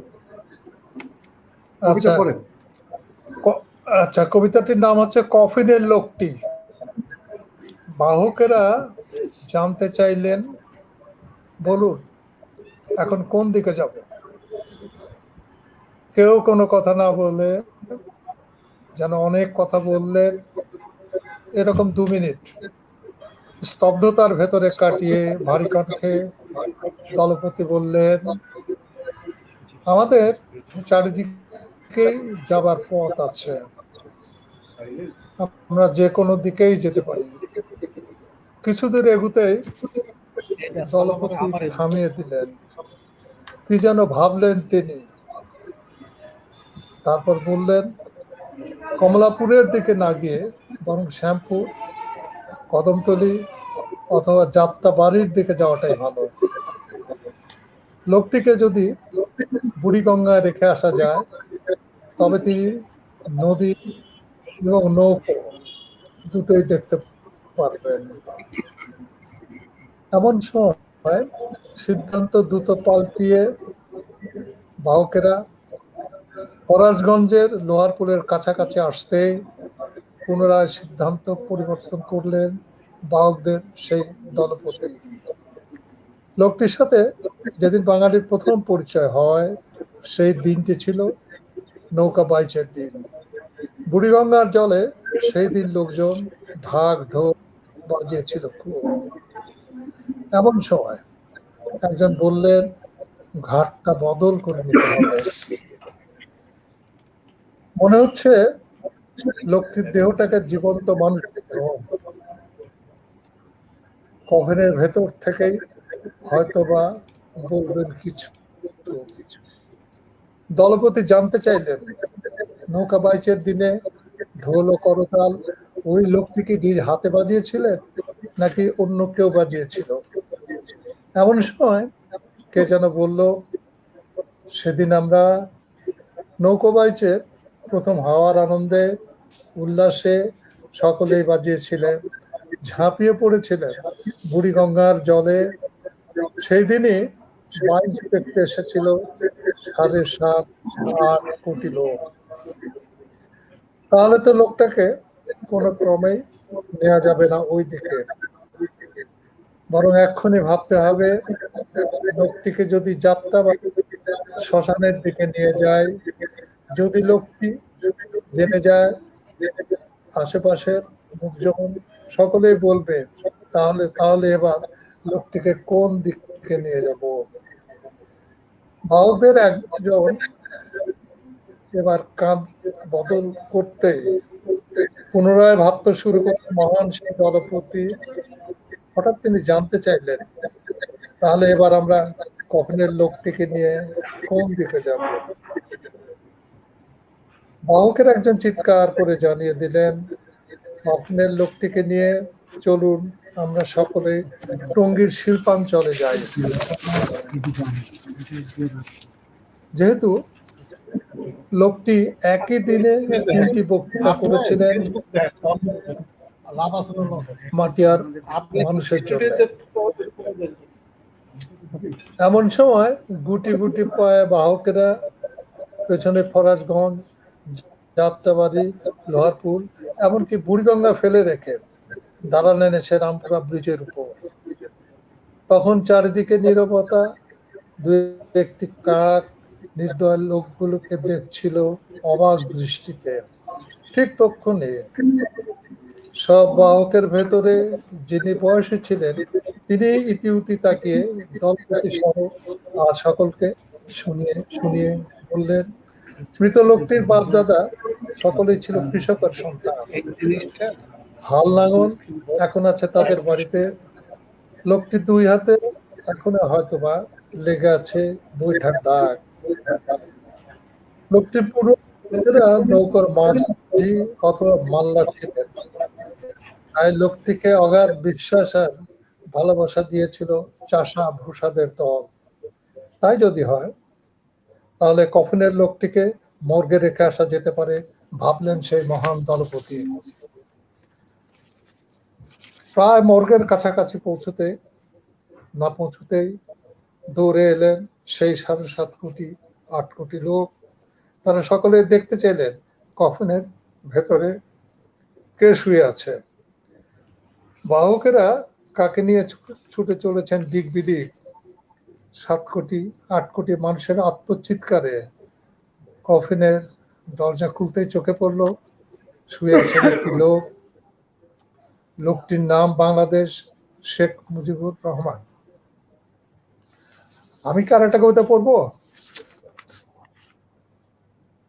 ছোট হলে পড়া যায়, ইতিমধ্যে আপনার 2টি কবিতা পড়া হয়েছে, আপনি একটা পড়েছেন। না 2টি না, এই নুলহুদা, আমি একটা কবিতা পড়েছি, কবিতাটা একটু দীর্ঘ। সুন্দর কবিতা। আপনার আরেকটি কবিতা ইতিমধ্যে পড়া হয়েছে, আপনাকে আমরা সুযোগে পাবো না এইভাবে। আপনি ছোট কবিতা হলে যেহেতু পড়তে চেয়েছেন একটি কবিতা পড়ুন, ছোট। ঠিক আছে? না, এটা খুবই মোটামুটি ছোটই বলা যায়। এই কবিতাটির নাম হৃদপুরে। আমার চাকরিটা ভীষণ রকমের খাপছাড়া। সকালে হয়তো পঞ্চগড়, বিকেলেই যেতে হবে বুড়িমারি 3 বিঘা। মাঝে মাঝে এমনও হয় রাতে হয়তো তেতুলিয়া, বাংলা বান্ধা। পরের দিনে যেতে হবে গোপালগঞ্জ, টুঙ্গিপাড়া। সেবার ট্যাঁকের হাটে গিয়ে 3টি লোককে আমার ইচ্ছার কথা বললাম, আমি গোপালগঞ্জে যাব টুঙ্গিপাড়ায়। একজন বললেন মকসুদপুর দিয়ে, আর একজন বললেন রাজর হয়ে, শুধু শেষজন বললেন এই মধুমতি নদী সাঁতরিয়ে চলে যেতে পারেন, যেভাবে গিয়েছে আমাদের খোকা। ভাবলাম খোকা বোধ হয় কোনো সন্তরণ শিক্ষকের নাম, তাই তাড়াতাড়ি বললাম খোকা লোকটি কে, তিনি করেনি বা কে? শেষজন বললেন, লোকটি কিছুই করেন না, তিনি শুধু সাঁতরে বেড়ান সোনার বাংলা। প্রিয় নদী মধুমতি, বাড়ি গোপালগঞ্জের টুঙ্গিপাড়ায়। হঠাৎ জানতে চাইলাম, খোকা লোকটির বসবাস এখন কোথায়? প্রথম জন, দ্বিতীয় জন, তৃতীয় জন এক বাক্যে উচ্চারণ করলেন, লোকটির বসবাস বাঙালি হৃদপুরে। ধন্যবাদ। আমার ধারণা ধন্যবাদ। কবিতা শেষ হয়ে গেছে। বাবা, কবিতা আপনার শেষ হয়েছে। ধন্যবাদ আপনাকে, ধন্যবাদ। সচিব মহোদয়, আপনি আপনার সঞ্চালনা শুরু করুন। স্বাধীন দেশে মুক্ত আবহাওয়ায় লালিত আমাদের জীবন, এ আমাদের গর্ব, এ আমাদের অহংকার। একটি সুন্দর সমৃদ্ধ স্বনির্ভর স্বদেশ সকলের কাম্য, কিন্তু এর জন্য প্রয়োজন আমাদের দৃঢ় অঙ্গীকার, চেতনার উন্মেষ এবং সকলের সম্মিলিত প্রয়াস। আজকে শৌক শক্তির মাস আগস্টকে উপলক্ষ করে বাংলা একাডেমি মাসব্যাপী যে আয়োজন করেছে, আলোচনা, কবিতা পাঠ, পুস্তক প্রদর্শনী ইত্যাদি, সেই চতুর্থ দিনে অনুষ্ঠানে আমাদের সুযোগ্য মহাপরিচালক বাংলা একাডেমি এবং দেশের বিশিষ্ট কবি, জাতিসত্তার কবি নুরুল হুদা মহোদয়কে আমি বিনীত অনুরোধ করব তার সমাপনী ভাষণের জন্য। ধন্যবাদ আজকের সঞ্চালক মহোদয়, বাংলা একাডেমির সচিব। আমি শুরুতেই সর্বকালের মৌলিক বাঙালি, সর্বকালের প্রমিত বাঙালি, সর্বকালের শ্রেষ্ঠ বাঙালি, জাতির পিতা বঙ্গবন্ধু শেখ মুজিবুর রহমান, জাতি মাতা বেগম ফজিলতুন্নেসা মুজিব এবং 15ই আগস্টে শিশু রাসেল সহ বঙ্গবন্ধু পরিবার এবং সারা বাংলাদেশে যারা শহীদ হয়েছিলেন তাদের সকলের প্রতি শ্রদ্ধা নিবেদন করছি। এই শোক ও শক্তি, জাগরণ ও পুনর্যাত্রার মাস, সোনার বাংলার দিকে যাত্রার মাস আগস্টে। আপনারা শুনছেন বাংলা একাডেমি আয়োজিত মাসব্যাপী আমাদের অনুষ্ঠানমালার অংশবিশেষ। আজকে আমার চতুর্থ দিনে এসে উপস্থিত হয়েছি এবং আজ শুরুতেই আমি একটু দুঃখ প্রকাশ করছি, আমাদের এই যে সম্প্রচার, তাতে যান্ত্রিক অসুবিধার জন্য এবং বিশেষভাবে আমি আমার বন্ধু কবি মাকিদ হায়দারের কথা বলবো, যার সম্প্রচারণে বিঘ্ন ঘটার ফলে আমাদের লাভ হয়েছে। আমরা তার মুখে পরপর দুটি কবিতা শেষ দিকে শুনেছি, আবার এর আগে আমাদের কবিবাচিক শাহাদাত নিপুর কণ্ঠে আমরা কবিতা শুনেছি। আমি সেই প্রসঙ্গ দিয়ে প্রথমে বলি, আমার মনে হয় আজকে যারা এখানে শুনছেন সবাই কিন্তু কবি কিংবা কবিতা বাচিক শিল্পী কিংবা কবিতার একেবারে তখর সমালোচক। যেমন এখানে উপস্থিত আছেন অধ্যাপক বিশ্বজিৎ ঘোষ, রবীন্দ্র বিশ্ববিদ্যালয়ের সদ্য সাবেক তিনি ভাইস চ্যান্সেলর, আর আমাদের শীর্ষ বাচিক কবি বাচিক, আর তিনি একই সঙ্গে কবি এবং বাচিক শিল্পী, বাচিক শিল্পী হিসাবে আবির্ভূত কিন্তু পরে কবি হিসাবে প্রকাশিত হয়েছেন। অসম্ভব সুন্দর কবিতা লেখেন জয়ন্ত চট্টোপাধ্যায়, এই দুজন। এবং তারা শুনেছেন আমার কেন যেন মনে হচ্ছে মাকিদ হায়দারের দুটি কবিতা, যে দুটি কবিতা তিনি পড়লেন, দ্বিতীয় কবিতা প্রথম কবিতা, বা দুটি কবিতাই কিন্তু এক ধরনের রূপক কবিতা, যেখানে গল্প আছে এবং শুনে আমাদের বেশ ভালো লাগলো। বঙ্গবন্ধুকে নিয়ে সবচেয়ে শিল্পিত কবিতা যারা লিখেছেন আজকে আমার মনে হচ্ছে এই কবিতাটি অবশ্যই সেই শ্রেষ্ঠ শিল্পিত কবিতাগুলোর একটি বা দুটি, এই দুটি কবিতায় বলা যেতে পারে। এই জন্য মাকিদ হায়দারকে আমরা শ্রদ্ধা জানাচ্ছি। আমরা বঙ্গবন্ধুর উপর কবিতা যখন চাই, প্রথমে কবিতা চাই, তারপর তার চেয়েও বেশি যেটা চাই বঙ্গবন্ধুকে ধারণ করার ইচ্ছা, সদিচ্ছা এবং সৌন্দর্য চিন্তা, সৌন্দর্য নান্দনিকভাবে তাকে ধারণ করা, তার এই কবিতা দুটি সেই কাজ করেছে। এরপরে আমি চলে যাচ্ছি অন্য কবিতার প্রতি, যে কবিতাটি আমরা বলবো ইলেকট্রার গান, কবি শামসুর রহমানের লিখিত আমাদের সময়ের একটি শ্রেষ্ঠ কবিতা।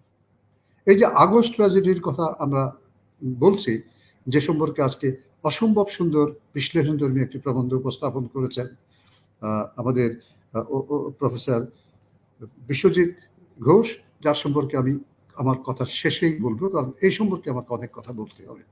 তো এই যে আমাদের যে ট্র্যাজেডি আগস্ট ট্র্যাজেডি এবং বাংলাদেশের অভ্যুদয়, এই বিষয়টির মূলে যদি আমরা কোনো কবিতাকে, অনেক কবিতাকে যুক্ত করতে চাই, আমার মনে হয় নিহত জনক আগা মেমনন কবরে সাহিত্য আজ, এই কবিতাটিকে যুক্ত করা যায়। এবং এই কবিতাকে যুক্ত করার সঙ্গে সঙ্গে আমরা দেখব এই ধরনের ট্র্যাজেডি সারা পৃথিবীতে শুরু থেকে একেবারে সেই গ্রিক আমল থেকে শুরু করে বা বৈদিক আমল থেকে শুরু করে এই সমস্ত ট্র্যাজেডি যেগুলো ঘটেছিল, তারপর সেই ট্র্যাজেডির পর থেকে কিভাবে মানব সমাজ তার ইতিবাচকভাবে, নান্দনিকভাবে, সৃষ্টিশীলভাবে এগিয়ে গেছে, সেই কাহিনী আমরা পাব। অর্থাৎ এটাও রূপক, অসম্ভব সুন্দর রূপক কবিতা। কবিতার যতগুলো শর্ত আছে, ছন্দ, রূপক থেকে শুরু করে সবকিছু, উচ্চারণ যোগ্যতা থেকে শুরু করে, শ্রবণ যোগ্যতা থেকে শুরু করে, স্মরণ যোগ্যতা থেকে শুরু করে সবকিছু, এটা আমি বলবো যে এই ধরনের ট্র্যাজেডির উপর লিখিত বিশ্ব সাহিত্যের অন্যতম একটি শ্রেষ্ঠ কবিতা। এবং সেই কবিতাটি আজকে আমরা শুনতে পেয়েছি জয়ন্ত চট্টোপাধ্যায়ের কণ্ঠে। মাত্র গতকালকেই বোধহয় আমরা তার ৭৫তম জন্মদিন যে তাকে আমরা স্মরণ করলাম, উদযাপন করলাম। এই আজকে আমাদের এই জাতির পিতার এই শাহাদত বার্ষিকী, জাতীয় শোক দিবসে, এটাকে আমরা শাহাদত বার্ষিকী বলি না, আমরা আমি বলতে চাই তার অনন্ত জন্মবার্ষিকী, অনন্ত পুনর্জন্মবার্ষিকী, যে পুনর্জন্মের মধ্য দিয়ে বাংলাদেশ চিরকালের জন্য তার ইয়েতে তার নেতৃত্বে আমরা চলছি এবং সেই তার প্রার্থিত, তার আকাঙ্ক্ষিত সোনার বাংলার দিকে। এখন সেই সোনার বাংলার কান্ডারি যদি না থাকে তাহলে তো অসুবিধা হয়, এবং তখনই পতন হয়। ২১ বছর ধরে কোনো কান্ডারি ছিল না, তারপর থেকে আমরা কান্ডারি পেয়েছি।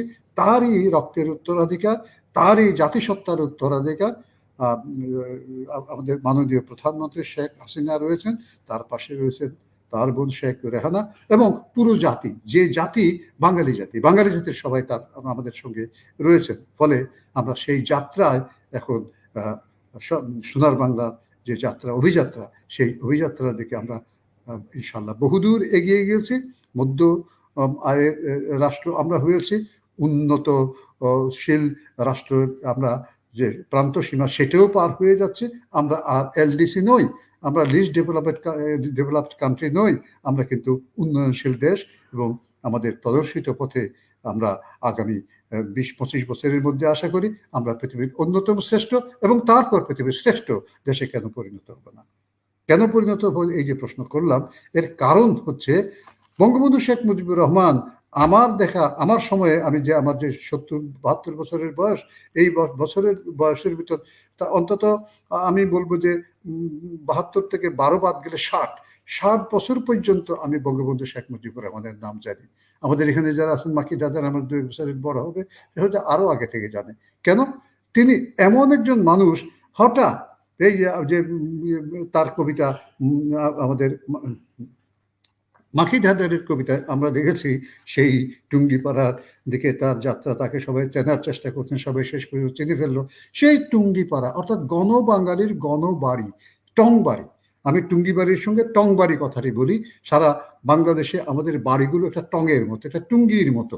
সেই টুঙ্গি এটা প্রতীক শব্দ, এবং যে কারণে আমরা মনে করি যে একসময় এই টুঙ্গি বাড়ি, এই টুঙ্গি পাড়াটাই বাংলার উৎস কেন্দ্র হয়ে যাবে, রাজধানী হয়ে যাবে, রাজধানী আমাদের দেশের কেন্দ্রমূল হয়ে যাবে। আর সেই কাজটি কিভাবে যেন 15ই আগস্টে 1975-এর 15ই আগস্টে সংসারিত হয়েছিল। এটা কিন্তু সাংঘাতিক। আমি বলবো প্রকৃতির ধারা এবং ইতিহাসের ধারা, এবং যিনি স্রষ্টা আল্লাহ রাব্বুল আলামিন কিংবা ঈশ্বর বলি, গড বলি, তারই একটি সদিচ্ছা, তারই ইচ্ছার একটি প্রতিফলন। আমরা সেই জিনিসটি আজকের যে প্রবন্ধকার, সেই প্রবন্ধকারের আহ, আহ, আমি বলবো যে 13 পৃষ্ঠার একটি প্রবন্ধ, কিন্তু মোটামুটি বেশ বিশ্লেষণ ধর্মী একটা প্রবন্ধ। লেখকের কথা অনুযায়ী এটা 130 পৃষ্ঠা বা 230 পৃষ্ঠা, 1000 পৃষ্ঠার হতে পারে। তখন ডকুমেন্টেশন থেকে শুরু করে অধ্যায় ভিত্তিক এটাকে বড় করা যেতে পারে। আমি অনুরোধ করব এই লেখাটিকে সেই বিশাল ব্যাপ্তিতে ছড়িয়ে দেবার জন্য অধ্যাপক ডক্টর বিশ্বজিৎ ঘোষকে, এবং তাতে তিনি মুজিবের যে মৌলিকত্ব, বঙ্গবন্ধু শেখ মুজিবের যে অভিনবত্ব, এবং বিশেষভাবে চমৎকারভাবে তিনি বলেছেন যে কি বলেছেন, সমাজতন্ত্র এবং গণতন্ত্র দুটি এক জায়গায় মিশিয়ে যে আছে, অনেকে এই নিয়ে প্রশ্ন তোলে। সেই প্রশ্নের কিছু উত্তর আজকে আমরা পেয়ে গেলাম। তিনি বলেছেন যে গণতন্ত্র মানে সবসময় গণতন্ত্র সব মানুষের গণতন্ত্র নয়। কৃষক শ্রমিক যারা ছিল গ্রিস দেশে, তাদেরকে বাদ দেওয়া হয়েছিল, নারীদেরকে বাদ দেওয়া হয়েছিল। তাহলে গণতন্ত্র হবে কি করে? গণতন্ত্র ব্যক্তির স্বাধীনতা। এবং তারপর কিন্তু পরে যে রাষ্ট্র চিন্তাবিদরা কিন্তু বলেছিল of the people, by the people, for the people. যদি তাই বলি তাহলে সব মানুষ তো এসে যায়। যদি এসে যায় সেটাও কিন্তু বলা যেতে পারে বুর্জুয়া যে রাষ্ট্রতত্ত্ববিদ তাদেরই ধারণা। তারপরেই আমরা দেখতে পাচ্ছি যেটা বঙ্গবন্ধু যেটা বলেছেন, বুর্জুয়াদের গণতন্ত্র নয়, শোষকের গণতন্ত্র নয়, শোষিতের গণতন্ত্র। ফলে সত্যি 1952 সাল থেকেই তার ভিতর এই পরিবর্তনটা এসেছিল, একজন মৌলিক মুজিবের ভিতর পরিবর্তন এসেছিল। গতকালকের আলোচনা আমরা দেখেছি অবরোহী আর আরোহী তত্ত্ব। আরোহী তত্ত্ব যদি হয় তাহলে ঠিক আছে, বঙ্গবন্ধু আরোহী তত্ত্বই, অর্থাৎ যা ঘটনা ঘটেছে সে ঘটনার সত্যকে সামনে রেখে তিনি তারপর দিক নির্দেশনা নিয়েছেন কি করতে হবে।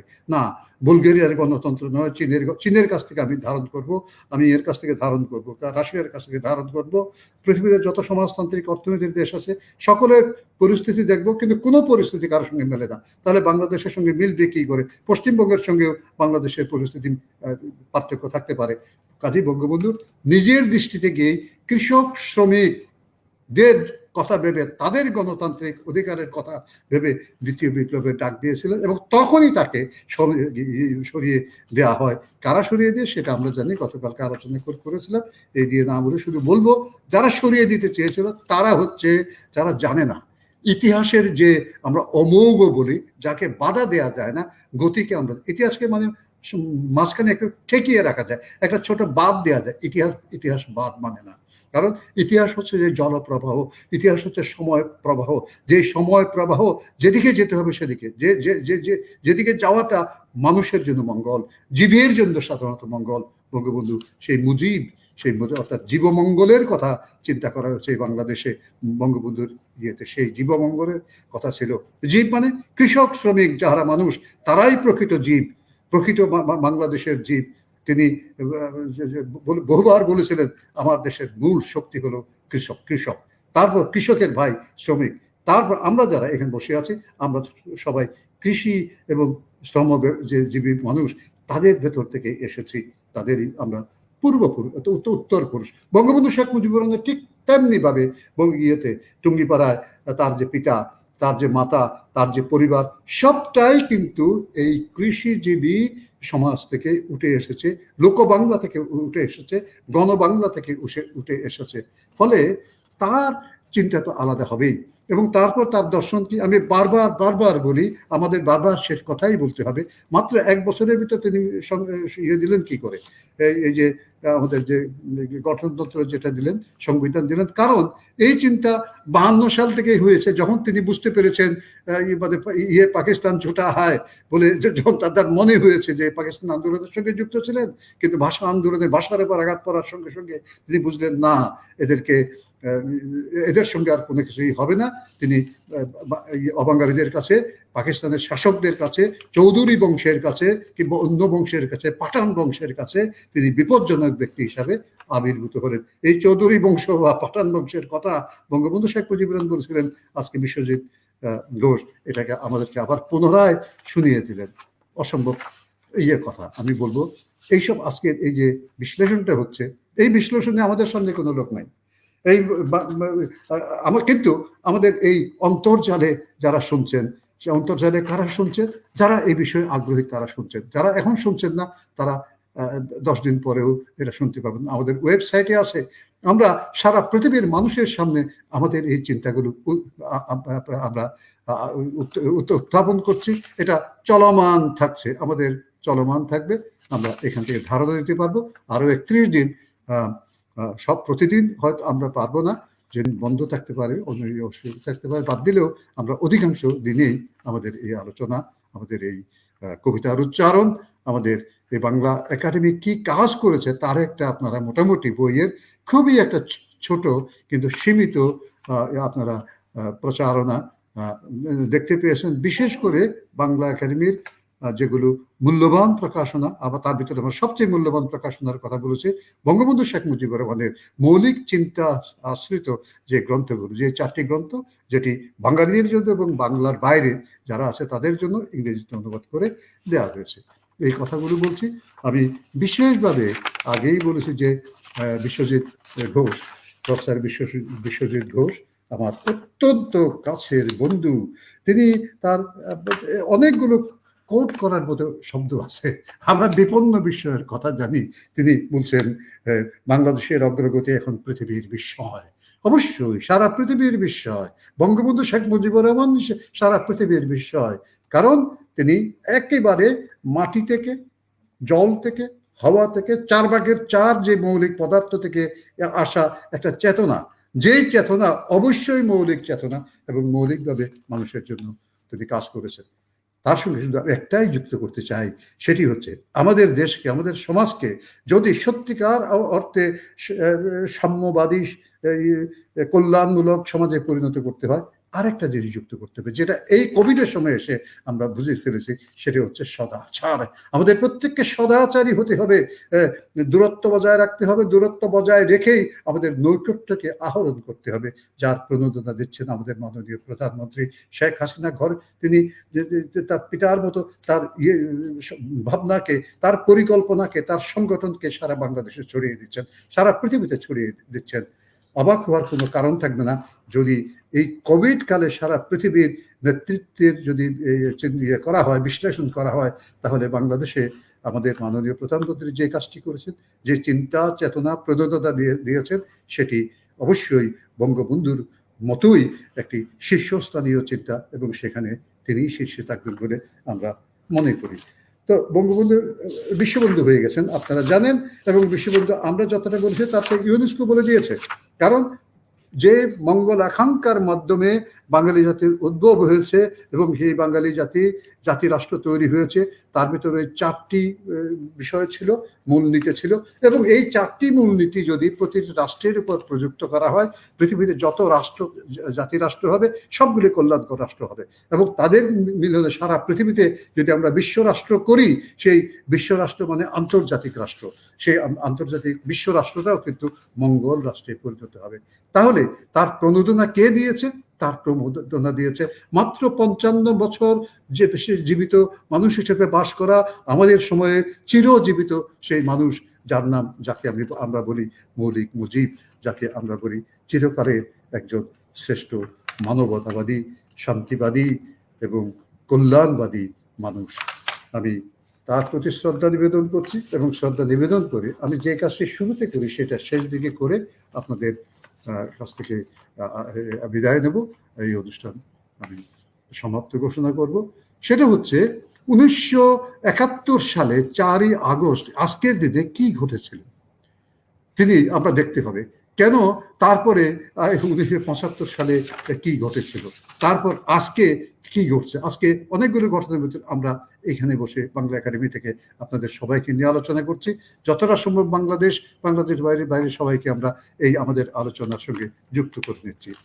আমি দেখতে পাচ্ছি যে 1971 সালের 4ই আগস্ট যে পাকিস্তানের পক্ষ ছাড়লেন 14 জন বাঙালি কূটনীতিক। মুক্তিযুদ্ধে বিজয়ের পেছনে ছিল দেশ বিদেশের বহু মানুষের একক মিলিত প্রচেষ্টা, অজস্র ঘটনা। এখানে আমরা এই 71-এর এই দিনের 2-1টা বিবরণ দিচ্ছি। যুক্তরাষ্ট্রের রাজধানী ওয়াশিংটনের পাকিস্তানি দূতাবাস এবং নিউ ইয়র্কে জাতিসংঘ মিশনের 14 জন বাঙালি কূটনীতিকের সবাই 4 আগস্ট একযোগে পদত্যাগ করে বাংলাদেশ সরকারের প্রতি আনুগত্য প্রকাশ করে। অর্থাৎ সময় নিয়েছে তারা একটু, সে শুরু হয়েছে 25শে মার্চ থেকে, মার্চ, এপ্রিল, মে, জুন, জুলাই, আগস্ট, 4 মাস।